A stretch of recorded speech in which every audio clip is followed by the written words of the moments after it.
Hi everyone, welcome back and congratulations. You're moving on to Module 8, which means you've finished your midterm, and that's a great thing. I realize that the first part of this class, there's a lot of new words, a lot of new terminology, and some really kind of esoteric, very abstract thinking. But as we've been trying to do, we're applying these theories to real life situations and thinking, how do they work? Do they work well for everyone? Would all of us have the same answers? So in the next couple of weeks, of course, we're still going to do more theories, but we're also going to be applying even more. We're going to be working in groups soon, and I'll assign your groups very shortly. But we're going to be thinking again, always about how do ethical dilemmas complicate our lives. Here I have a slide with arrows going a number of different ways. Just to remind you, what have we been doing large picture? We've been thinking about all of these choices that we have to make every day. And as I've said to you, some of you may be making choices. You certainly probably have made choices without even knowing which theory you were using.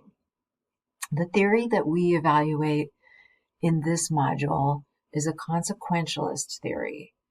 And that means we base our decision on the outcomes, those things that are going to happen as a result of the choice.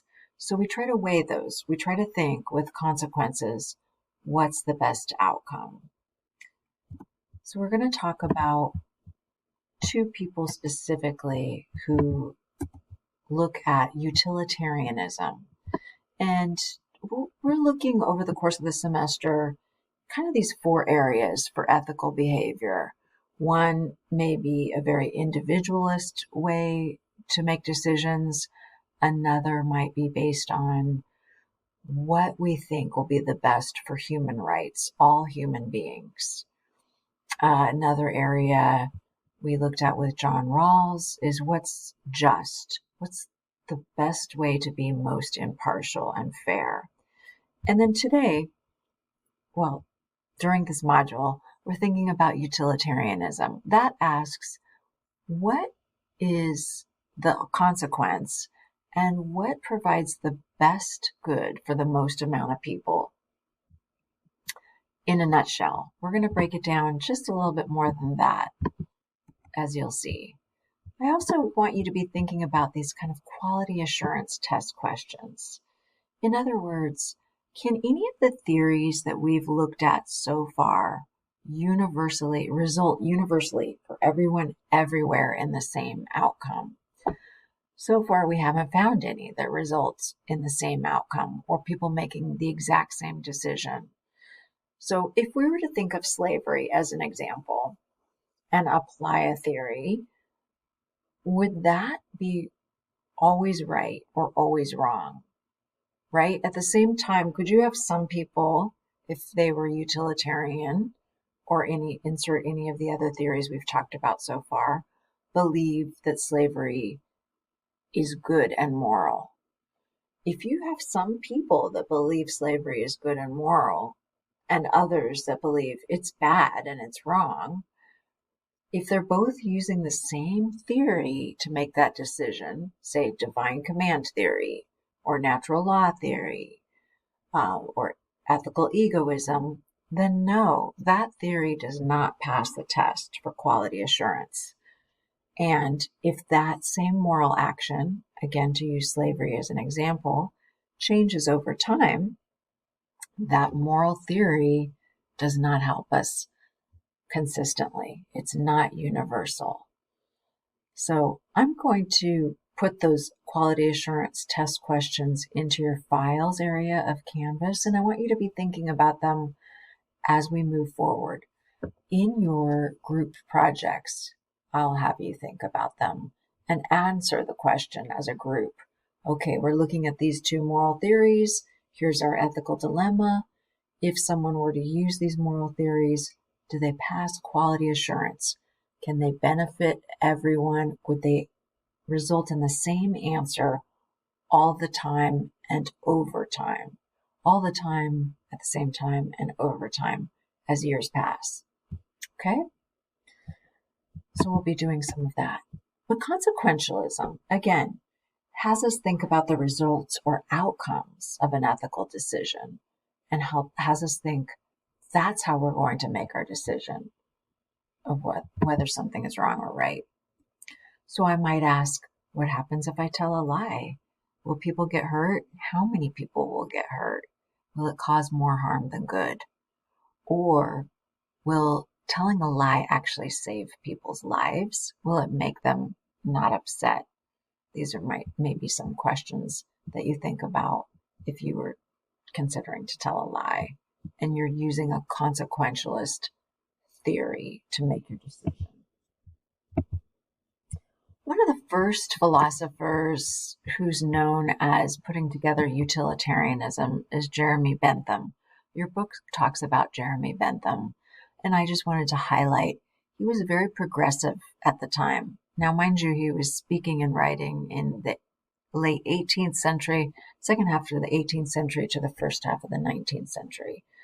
So a time when people did not want to hear him say slavery is bad and we should actually give everyone a fair shot at work and education. He said he believed that everyone should be able to love whomever they want. In other words, in today's terms, we might say he's an LGBTQIA plus promoter, advocate, and ally. But at the time, that was really offensive to some people. He wanted to find, though, some way to make decisions, ethical decisions, that would be easy for everyone. People didn't have to have a religion. They didn't have to think God was telling them something. They didn't have to think too much. What they would have to ask themselves is, how much pleasure can we get out of the decision we're going to make? Okay, that's what he said. A decision should be based on gaining the most amount of pleasure, reducing the most amount of pain. His utilitarianism seemed fairly easy.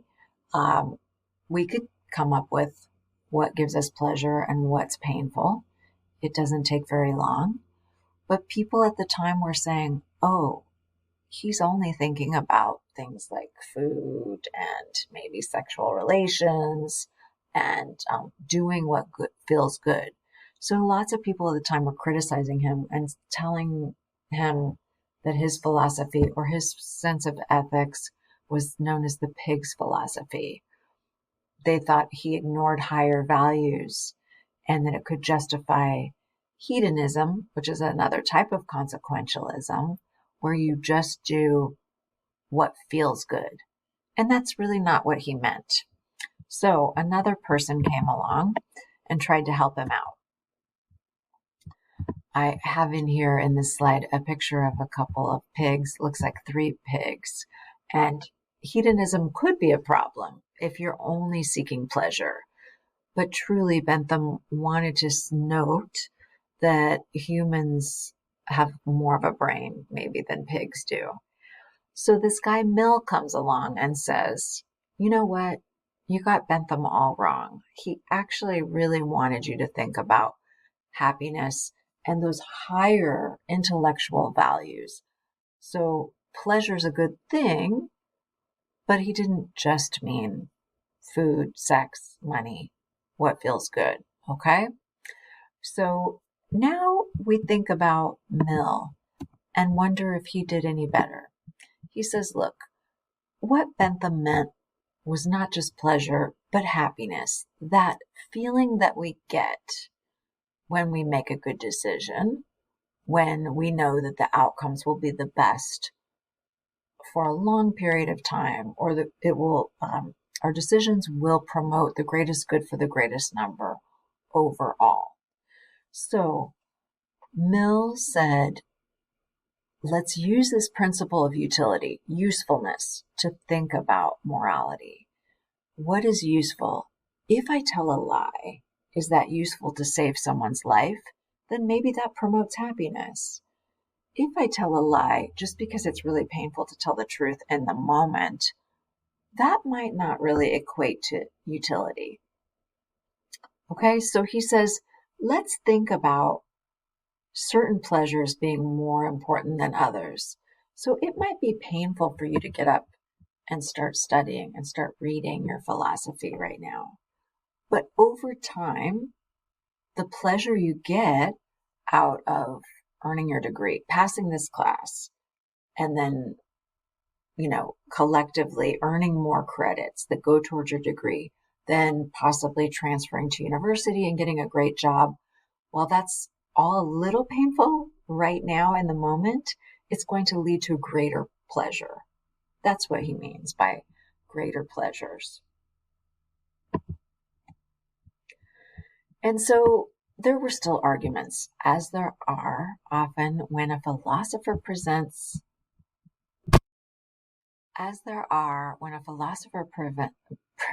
his philosophy.